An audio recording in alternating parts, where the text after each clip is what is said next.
Hi everyone, this is Chris here with Rusco and ViewFlow, giving you a quick rundown of how to program an APV, also known as an automatic purge valve. Programming an APV is actually very simple, and there are only 3 settings in the menu to worry about. You'll notice once you turn on your APV that there's a countdown clock. Once that countdown clock hits 0, the valve will open for however many seconds it's programmed for before closing again and restarting the countdown. As you can see, at the top of the front panel is an indicator telling you when the valve is either in the open or closed position. At the bottom of the panel are 3 buttons that allow you to change the timing of the APV. In order to change the timing settings, you need to hold the set button in for about 3 to 4 seconds. Once you do that, you'll be taken to the menu and you'll notice the first option that pops up says T on. It's with this option that you're able to change the timing for how long the valve's open once it's in the open state. So, just like you would on any menu selection, in order to actually access that option, what you need to do is hit that right arrow button next to the set button. And once you do that, on the T on option, you're going to notice 3 sets of numbers, 6 spots in total, where the first 2 are for entering hours, the second 2 are going to be for entering minutes, and the third set of numbers there would be for entering seconds.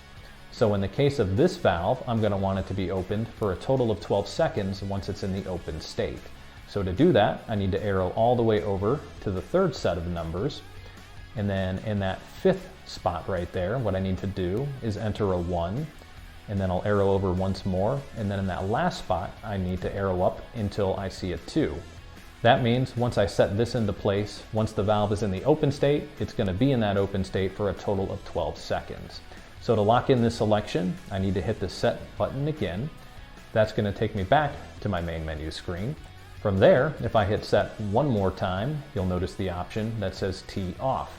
That's where I'm going to program how long the valve is in the closed state for when it is in the closed state. So just like before, I'll arrow over to be able to change the setting on this option.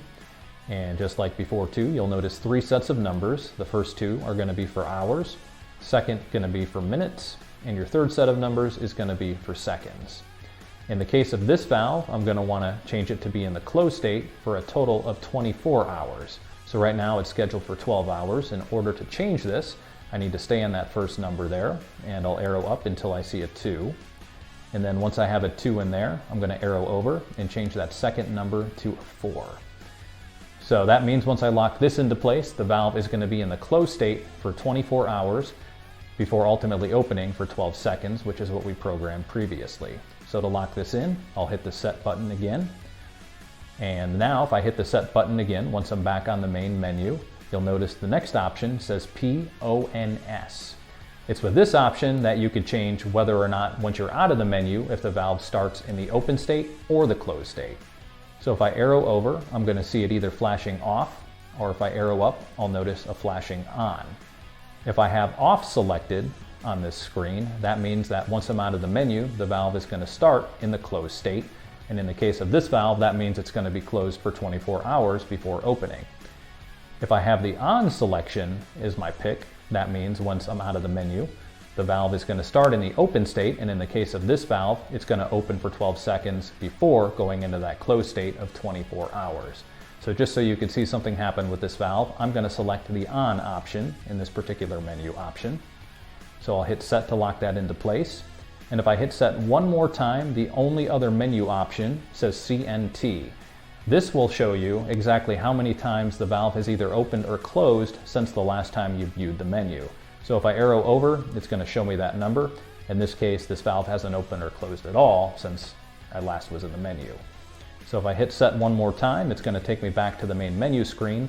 And then once I hit set one more time, we should notice the valve start to open since I programmed it to start in the open state.